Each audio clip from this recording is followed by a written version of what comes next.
Well, I have a look at how the Celtics got the NBA champions for the 14th time. Clark Booth was in Houston for last night's festivities, and he has this report.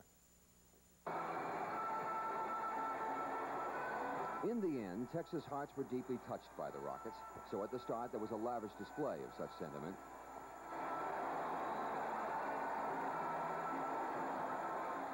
On they charged through corridors of Rockettes, and you sensed the last fling would be at least gallant. In terms of art, this was not a memorable series, but it did have a nice wind-up. Both teams played their best in this final game, but the Rockets had riled the Celtics, and rather deeply at that. It was a death wish the Celtics proceeded to fulfill with considerable delight. Every dog eventually gonna get his bone. They talked all that junk. Now time for me to talk. They talked all that junk about what the Celtics, the Celtics couldn't do this or couldn't do that. None of them talk. Let's see what they talk about it now. The first half was taut. The Celtics set the pace, but the Rockets hounded them step for step from rarely more than a 2-point distance. Robert Parrish was hot, and it was soon clear that Larry Bird had come to shoot. But the Rockets stayed with them, led principally by the fine young player who put his name in lights in this series, Robert Reid. You give them credit for holding us off, because see, we were like a dog fight. You know, we were just going to go in the mangy dog against the pedigree dog. You know, hey, what chance he got? But we were going to give everything we had. And I think honestly, we gave everything we had out there. They closed the half with a 6-point edge on a pair of drives by Carr and Archibald. Pundits freely promised a blowout in the second half. To the end, Houston got little respect. When it resumed, Boston pranced to a 17-point lead. They were running now and shooting at better than a 60% clip. It was a tie that looked relentless. But here the Houstons reached back and at last earned their due. Facing a massacre down 17 with 10 minutes left, they mounted a fierce press, ran off 11 straight points, and slashed the Celtic lead to 3 points, all within 5 minutes of play. It would be their last defiant gesture, but it was bold and a nice little touch of class.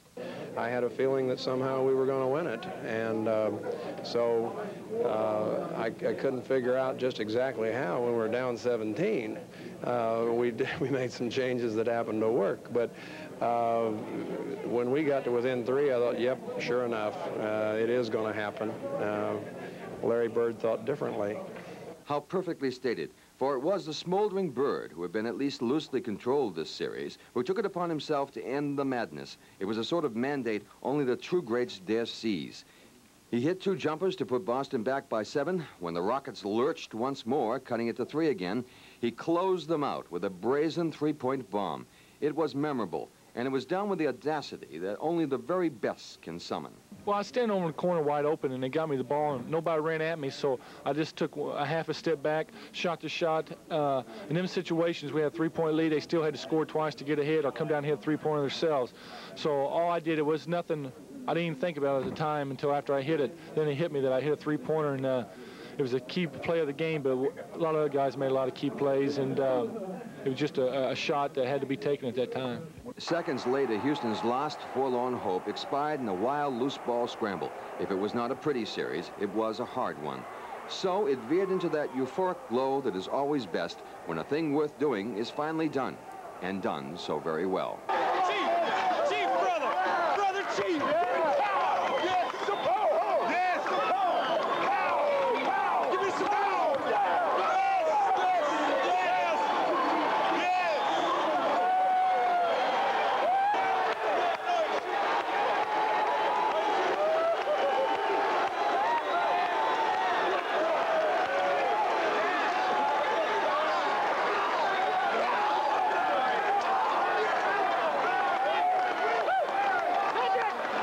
It's just a great feeling right now, and I probably will cherish this moment for the rest of my life. This is my first world championship, and I just hope it won't be my last. But this, a young team, a new team with no previous experience together with new guys, and it goes from the bottom to the top and the top to the bottom. I mean, between Harry and Bill, myself, I'll tell you, it's absolutely fantastic. I mean, you're still the same man you were this morning, so what does being a champion add to your life?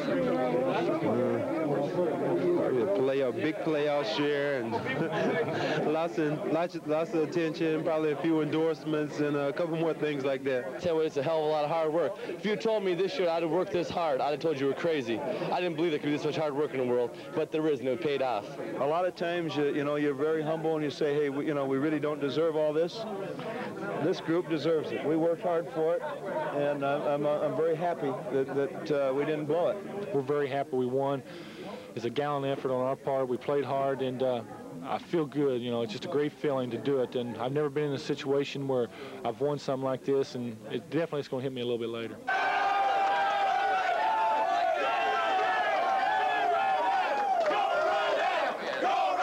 So there it is, friends. And for the 14th time, you could look it up. Clark Booth, Sports Center 5, Houston. Again, there'll be a parade for the Celtics Monday morning at 11 from Park Square to Government